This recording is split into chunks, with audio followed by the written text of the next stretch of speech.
What is up, guys? In this video I'm going to show you how to shoot cinematic slow motion video using Sony A7IV.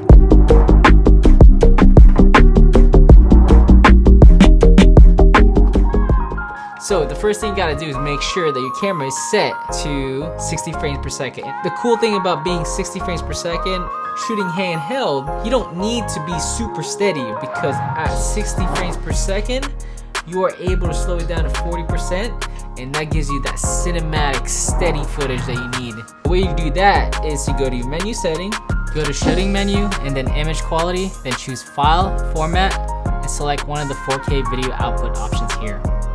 I like to set mine at XVACS 4K specifically for posting social media videos, and then go back to the shooting menu and choose movie settings and select rec frame rate.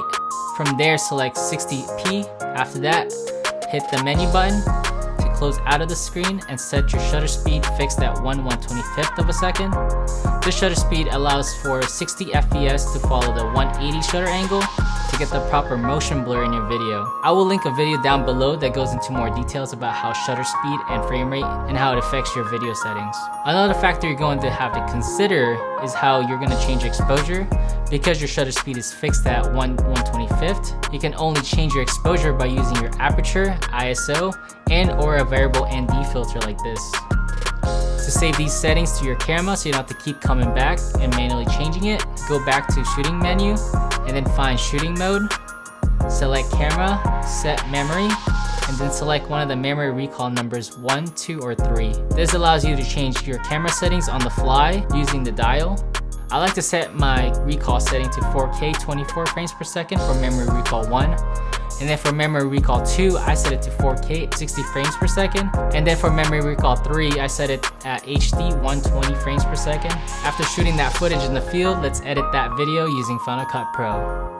In Final Cut Pro, import your footage and then drag the clip into your project.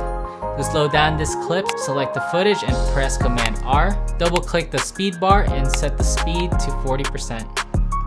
From there, you can see the difference between the playbacks between 100% speed and 40% speed.